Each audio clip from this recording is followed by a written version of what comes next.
Hi guys, I'm Christin with the KastKing Channel. Hey, I'm Christin with the KastKing Channel. Yeah.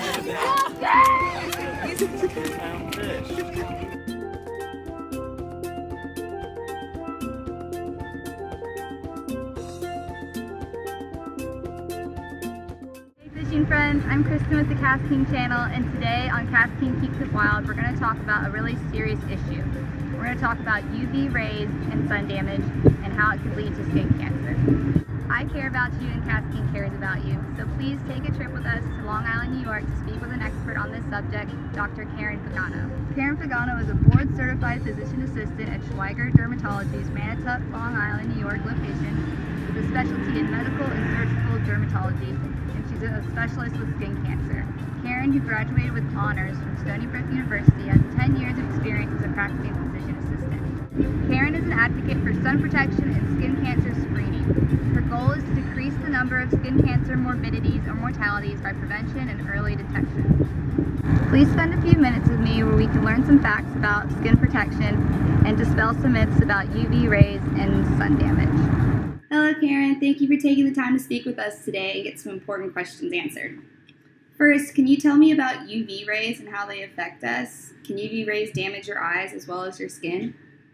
UV rays are ultraviolet radiation that's emitted from the sun, and they do cause skin damage due to the UVA and UVB rays. UVA rays are what's caused aging of the skin, can lead to skin cancers, and UVB are more intense, a little stronger than the UVA rays, and UVB rays are more prone to producing skin cancer. Yes, they can absolutely cause damage to the eyes. It can damage the cornea, the retina. It can lead to macular degeneration as well as corneal ulcerations, and can eventually lead to blindness. So it is important to have eye protection with UVA and UVB protection.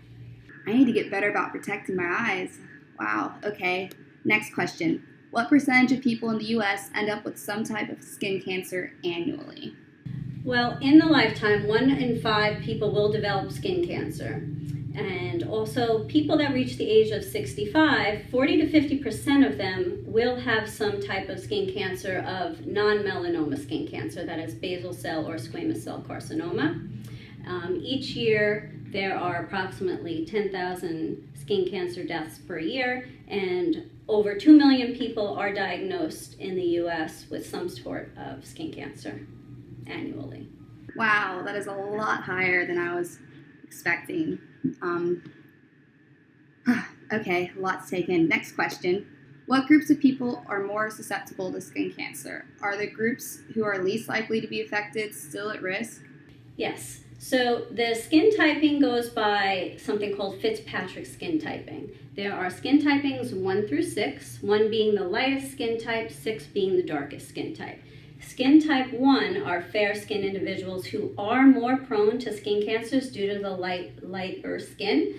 They will be more affected by the sunlight. They burn easier than the darker skin shades. People with darker skin are prone to skin cancer as well, to a lesser extent, although that type of skin cancer that happens in darker skinned individuals usually is diagnosed at a later stage, therefore it is a little harder to treat, and also they do have rarer forms of skin cancer. It's very interesting. Okay, next question. Even though the sun shines everywhere all the time, what geographic regions and during what times of the day are people most at risk? The geographic regions that are more at risk are the areas closer to the equator due to the fact that the sunlight is more direct in that area. Also, summertime is more stronger UV radiation because of the direct sunlight. Can you get skin cancer during the winter? Yes, you can. Although the rays are not as strong during the winter, you are susceptible to skin damage. Some people will notice that when they're skiing, they will get sunburn as well. That is due to there is still sunlight. The rays are not as strong, but they do cause sun damage, and they also can reflect off of water or snow. Therefore, you should be protected year-round due to the potential for skin damage. I always felt safe during the winter months. I'm going to have to start redoing my skin routine in the winter now. Next question. Why are anglers more susceptible to skin damage from UV rays? The reason that they're more susceptible to skin damage is several reasons. They are out on the water early, therefore it does not feel as strong during the day when they're first out. They are out there all day, and they are getting the direct exposure from the sunlight as well as the reflection off of the water. That is double the sun exposure. Therefore, it is important to be protected while out on the water. Do UV protection garments have an advantage over UPF sprays or lotions? That is an interesting question. It is important to use both protection, the sprays, as well as the protective clothing, but I do feel that protective clothing does have an advantage, and there's a couple of reasons for that. The fact that you do not have to reapply when wearing sun protection clothing is an advantage, as well as the protection is permanent when you're wearing the clothing. The sun lotions and sprays need to be reapplied, but as long as you're wearing the skin protecting clothing, yes, you are protected, but you do need to apply sunscreen and lotions in areas that are not protected by the protective garments. That is very good to know. So about that UPF number, how much is enough, and is there a point where there are other cautions for using very high UPF number lotions? So the UPF and SPF are ways to determine how protected you are from the sun using certain chemicals or certain sprays, as well as the UV protection factor, which is in clothing. The SPF factor is what's used in topical sprays and lotions. The number that we generally recommend is a 50 or higher. That basically tells you that you can stay in the sun 50 times longer than if you were not wearing anything alone. The UPF protection factor is what's found in clothing. That is a little different than what you're applying to the skin, because that protection in the clothing is basically saying that it's 1/50th of the sunlight rays are actually penetrating the skin. The sun protection in the sprays, as you go higher in number, there is some research ongoing saying that you do have to use more chemicals in the topical sprays and lotions. Therefore, using least as possible is best advice at this point. 50 or higher, anything higher is unnecessary. So 50 is key, I think it's safe to say. Next question. Does size matter when it comes to hats? Yes. When you're using a hat for protection, you want to make sure that it's covering the unprotected skin. A ball cap or something small will not be protecting the ears, will offer minimal shade over the face and nose, but you'll still have some exposure over the neck and the face. Therefore, a wide-brimmed hat, even a hat with a protective neck flap, would be ideal when protecting and keeping shade over the face and neck. So I guess size does matter. How important is early detection for skin cancer? Early detection is extremely important with skin cancer. The longer it's left undetected, the more chance it has to spread or metastasize to other areas. So early detection is key to detecting and treating effectively. Can different types of skin cancers be confused by the average person as just being something like dry skin or typical skin spots? Yes.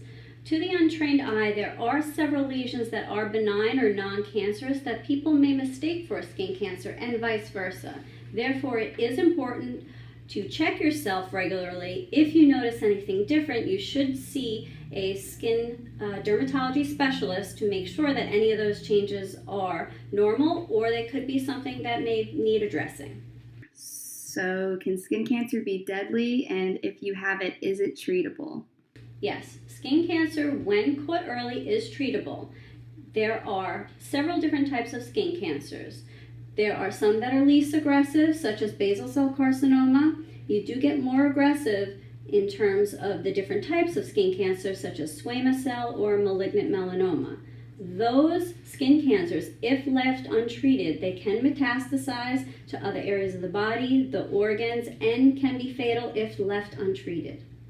So obviously prevention is best, but if you do get sunburn, what's the best follow-up for your skincare treatment after the fact? Depending on the severity of the sunburn, it is important that if you are sunburned, to get out of the sun immediately, to stay indoors, and to apply cool compresses to the area. If you are blistering or have any concerns about severe sunburn, you should seek a medical professional or go to the emergency room. But things you can do at home is applying aloe or moist, cool compresses. You may take Tylenol or Motrin to help with inflammation, and sometimes you need to see a specialist where you may be needing prescription topical medications for a burn, or sometimes there are infections. Staying hydrated is very important because you can lose a lot of moisture during sunburns. Got it. And how often should you be seen by a dermatologist for screening?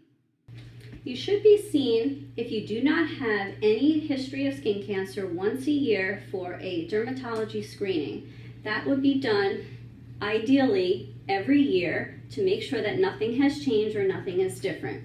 It is advised once you are diagnosed with a skin cancer that you should be seen every 3 to 6 months depending on the type of cancer and the severity of the cancer.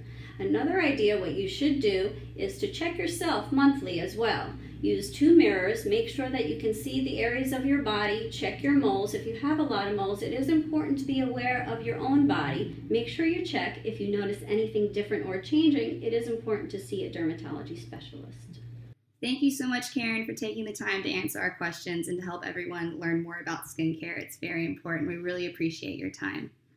Christin, thank you so much for coming in to see me today. And if you have any additional questions, please let me know. Now let's meet with Tom Cahan at KastKing, who's given me this opportunity on the KastKing channel to talk about the dangers of sun exposure and how they affect you. He has had more than a couple incidents with skin cancer himself, and I've asked him to tell his story. Thank you, Christin. Thank you for putting this together. We appreciate it. As a company, we care about people out on the water, anglers, and we care about everyone. We want you to be safe, we want you to be healthy, and be with us for a long time catching fish. But there's a lot of factors in safety and in fishing. Just like wearing a PFD if you're out on a kayak, you have to protect your skin. As we heard from an expert, anglers are much more susceptible to skin damage or even skin cancer from being out in the elements, on the water. And I'm not bragging, I'm not complaining, but I'm here to tell you I've had 5 skin cancer surgeries and numerous procedures to remove skin cancer spots. Most recently yesterday, one here, you can see it, and one on my shoulder. And as I said, it's about educating yourself. I've had them all. I've had the, as they mentioned, the basal cell, the squamous cell, and even the deadly melanoma, which took 30 some odd stitches to close the incision. In all of these cases, folks, I never knew that those were cancerous spots. I just thought they were skin blemishes or age spots. Yeah, I've been around for a long time, and as we heard, it can take many years for these things to develop. So if you're young and you're out on the water, please protect yourself now. Do what you have to do to cover up, get the proper UPF garments or SPF lotions, and to protect yourself. Like I said, yes, I'm in the very high risk group, as we heard, the Fitzpatrick scale. But even if you're not in the high risk group, do you really want to take the chance? I've gone for so many of these procedures, and I sit in that waiting room and I look at people, and some of them sitting there with pieces of their ears missing, their noses, their lips.